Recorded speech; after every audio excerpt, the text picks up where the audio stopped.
Благодарам. Во однос на репликата на председателот, сакам неколку забелешки да ги напоменам.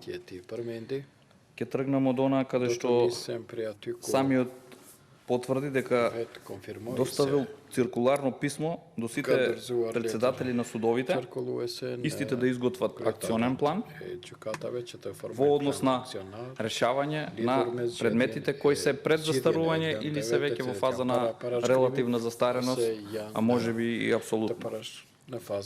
Почитувам председателе, мислам, односно сум сигурен и стојам на тоа дека ова циркуларно писмо нити имало потреба да го доставите, нити требало така да постапите. Зошто? Бидејќи самите рокови на постапување на судиите и администрацијата во судовите е децидно нормирана во самите постапки, Закон за парнична постапка, за кривична постапка и така натаму. Така да, истите имаат обврска да постапуваат по овие рокови. Вашето циркуларно писмо, мислам дека требало да биде во насока да се превземат соодветни активности за одговорности, како што напоменавте потоа, во однос на оние кои што не ги почитувале законските рокови и нормираните рокови кои што им се зададени, секако во однос со преиспитување дали имаме субјективна одговорност или имаме објективни причини за одлагање на самите процеси. Затоа лично сметам дека со ова признавате дека имаме слабости во системот на функционирање во судовите.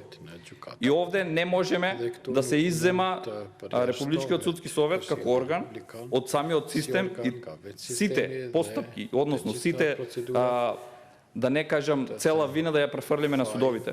Вие сте тие кои што треба да ја контролирате, менаџирате, мониторирате цела состојба. Вие зборувате како треба да биде, да, во однос на одредени решенија кои што ги споменувате, сме согласни дека така треба да биде, меѓутоа не е така. Да не се изземаме од одговорност дека нешто сме направиле и тука треба да застанеме. Ова е жива материја каде што треба да се надоградуваме и да дополнуваме. Но одговорноста е на Републичкиот судски совет, бидејќи тоа е врв во однос на и именување, односно избор на судиите и разрешување и мониторинг. Другата клучна забелешка каде што напоменавте во однос, пак се враќаме на да се дисциплинираат управните органи. Во однос интенцијата беше дека истите не постапуваат по задолженијата на самиот управен суд во однос на комплетирање со доказите и препраќање до странките и повратно назад до самиот управен суд. Да, и таму ќе кажам, имаме соодветни законски решенија и законски рокови и одговорности за оние кои што не постапуваат таму. Мислам и сум сигурен и стојам на тоа дека ваквите квалификации, односно прогледување низ прсти на сите вакви процедурални грешки и процедурални непостапувања доведува до застарување на одредени предмети. Затоа и овде во однос на постапување на самите органи на второстепените комисии или на првостепените органи е законски нормирано и истите треба да се почитуваат. Се додека и сите односно и до еден не ги почитуваме овие рокови, ќе се појавуваат ситуации во кои што сме доведени и се појавуваат. И уште една констатација, точно дека не можеме врз основа само на бројките од АКМИС системот во однос на прилив на предмети, решени предмети да се оценуваат судиите. Меѓутоа, ова висока оценка која што самите си ја давате за судовите и судиите, која не соодветства со перцепцијата и на меѓународните релевантни фактори и на македонската јавност и стручната фела и самите показатели го потврдувате со уште еден податок. Велите вака, во текот на 2019 година Советот постапуваше по вкупно 554 представки. Од вкупно 554 представки, на седница се разгледани 502 представки, од кои 500 се неосновани, а 2 се основани.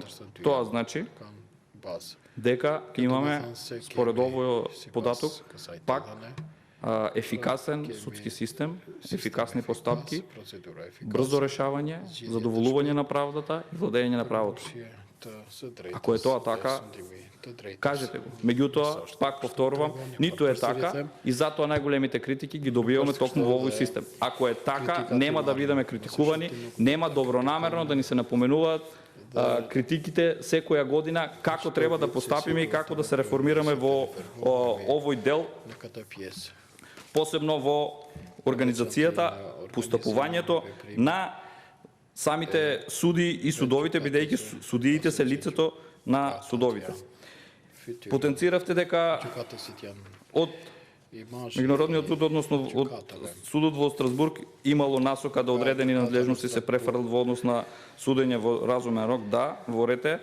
Меѓутоа, согласно членот 6 од Европската конвенција за човекови права, имаме мноштво на предмети за повреда на правата на граѓаните, каде овде се направени реформите да можеме да ги минимизираме овие пресуди, за кои што и самиот сте свесени, сите знаеме, дека државата трпи огромни и критики и финансиски импликации во однос на исплата на штетите и надоместоци на самите граѓани на кои што им е повредени одредени права согласно оваа конвенција.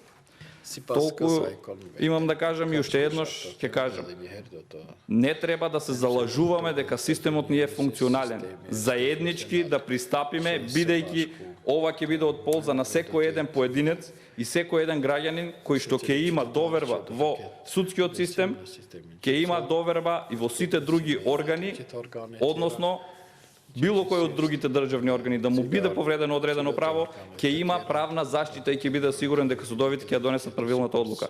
Со тоа ќе се зголеми довербата во целокупното работење и на администрацијата и на судството, но извршната власт да ги тргне рацете од судството. Благодарам.